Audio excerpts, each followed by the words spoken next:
अब वो पीछे जाकर बैठते ही तो दूसरा वाला उठ कर आ गया।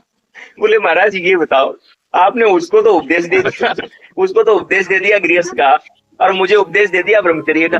बोले ऐसा क्यों किया? तो युवकों के साथ में घटी कि वो अपने गुरुजी के पास,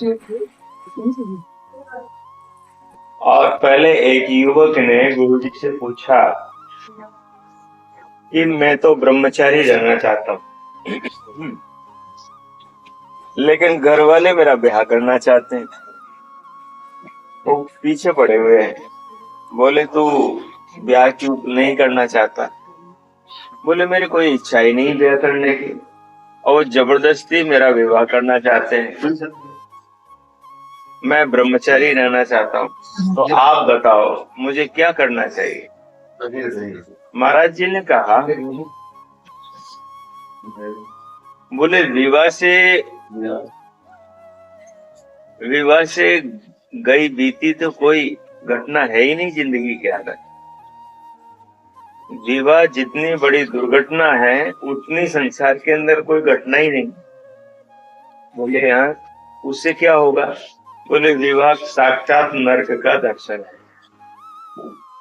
विवाह के अंदर कभी सुख नहीं, कभी शांति नहीं, लड़ाई झगड़ा, फिर कुछ दिन बाद में बच्चे हो जाएंगे, फिर बच्चों के लिए धन कमाना पड़ेगा, फिर रोज सुबह निकलो टिफिन लेकर, दिन भर काम करो, फिर शाम को घर आओ, फिर घर आने के बाद में पत्नी के ताने सुनो, बच्चों के आपसी झगड़े सुनो, बच्चों को लेने जाओ, ऑफिस से लेकर आओ, फिर उनके कपड़े बनवाओ, कभी उनके साफ करो, कभी ये करो, कभी वो करो। बोले गुरुजी ने कहा बेटा गृहस्थ से बड़ा कोई जीवन में झंझट है ही नहीं, इसलिए मैं कहूंगा कि गृहस्थ की ओर जाना ही नहीं। बोले अच्छा बिल्कुल आप तो सही कह रहे हैं, क्योंकि मैं भी यही चाहता हूँ कि गृहस्थ में क्या जाना, मैं तो जाना ही नहीं चाहता, मेरी तो इच्छा ही नहीं। चलिए गुरुजी ने उपदेश दे दिया, बच्चे का मन मजबूत हो गया कि ब्रह्मचारी रहना है, ब्रह्मचर्य जीवन ही अच्छा है। वो चला गया, जाकर पीछे बैठ गया। थोड़ी देर बाद में उसके बाद में एक और मित्र आया, एक और युवा आया, और वो आया गुरुजी गुरुजी। बोले बोलो बच्चा। बोले मेरे जीवन में एक समस्या है। क्या समस्या? बोले मेरे घर वाले, मेरे माँ बाप कहते हैं कि गृहस्थ के झगड़े में क्यों पड़ रहा है। बोले ब्रह्मचारी रहे, हनुमान जी ब्रह्मचारी थे, भीष्म ब्रह्मचारी थे, दयानंद ब्रह्मचारी थे। बोले ब्रह्मचारी रहे, ऐसा मेरे घर वाले कहते हैं। बोले तेरा मन क्या है? बोले मेरा मन है कि मैं गृहस्थ में जाऊं, राम जैसी संतान उत्पन्न करूं, देश राष्ट्र में फैली हुई समस्याओं को दूर करूं, कृष्ण जैसी संतान उत्पन्न करूं, और दोनों पति पत्नी मिलकर आनंद से रहें और संसार के लिए प्रेरणामय जीवन जीकर दिखाएं। तो बोले कि ये तो बहुत अच्छी बात है, बस गुरुजी मैं यही कह रहा हूँ, घर वाले मान नहीं रहे। तो आप बताओ, घर वाले कह रहे हैं कि वो जो मंदिर है उस मंदिर के साथ में बहुत सारी जमीन है, और वो मंदिर के जो महाराज हैं वो मुझे अपना चेला बनाना चाहते हैं, और वो सारी जमीन, वो सारी प्रॉपर्टी है ना, उस मंदिर से जुड़ी हुई है, और वो सब मुझे मिल जाएगी। तो घर वालों को वो लालच है। अब आप बताओ क्या करो? गुरुजी ने कहा, बोले कि संसार में जो सुख है ना वो सुख गृहस्थ में है। गृहस्थ से बड़ा संसार में कहीं कोई सुख है ही नहीं, क्योंकि जो भी मनुष्य संसार में आया है वो गृहस्थ के द्वार से आया है। तो जब तक तेरे मन में गृहस्थ की इच्छा है और वो इच्छा पूरी नहीं होगी, तब तक तुझे भगवान का द्वार मिलेगा ही नहीं, भगवान की प्राप्ति होगी ही नहीं। इसलिए क्या कर, गृहस्थ में जा, विवाह कर। अब उसको गुरुदेव का उपदेश मिल गया। अब उसके बाद में वो युवा पीछे जाकर बैठ गया। अब वो पीछे जाकर बैठते ही वो दूसरा वाला उठ कर आ गए। बोले महाराज ये बताओ, आपने उसको तो उपदेश दे दिया, उसको तो उपदेश दे दिया गृहस्थ का, और मुझे उपदेश दे दिया ब्रह्मचर्य का। बोले ऐसा क्यों किया? गुरुजी ने कहा तेरे मन के अंदर गृहस्थ के संस्कार, गृहस्थ की इच्छाएं नहीं है पिछले जन्म की।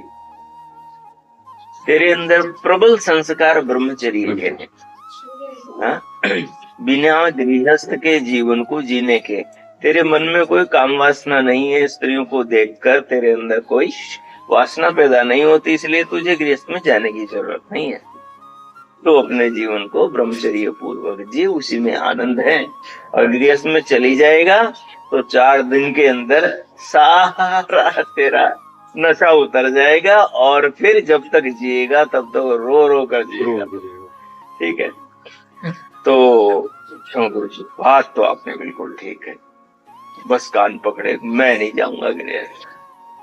अच्छा जो दूसरा था, ठीक है, दूसरा था, वो भी उठकर जब ये बात सुनी तो उठकर आया। बोलो गुरुजी फिर मुझे आपने गृहस्थ में क्यों भेज रहे? जब गृहस्थ में इतनी झंझट है, गृहस्थ में जाने के बाद में जिंदगी भर दुखी दुख है, तो मुझे क्यों भेज रहे हो? गुरुजी ने उसको बुलाया, पास में बैठा है, उससे कहा तेरे अंदर गृहस्थ के संस्कार हैं, वासना है, काम वासना है, और जब तक ये रहेगी ना तब तक तुझे भगवान का द्वार खुला नहीं मिलेगा, और इससे मुक्ति का यही द्वार है। और तू राम को पैदा करना चाहता है, कृष्ण को पैदा करना चाहता है, उनके माँ बाप के अंदर भी ये संस्कार थे, तभी तो उन्होंने विवाह किया। नहीं होते तो संसार में आते ही क्यों? क्योंकि सांख्यकार महर्षि कपिल कहते हैं राग विराग और सृष्टि। बोले इस सृष्टि के अंदर जो भी आता है वो राग द्वेष के कारण आता है। जिसमें अविद्या है वही संसार में जन्म लेगा। तो इसलिए तेरे अंदर अभी अविद्या है, और वो बिना भोग के योग के रास्ते पर नहीं जाने देगी।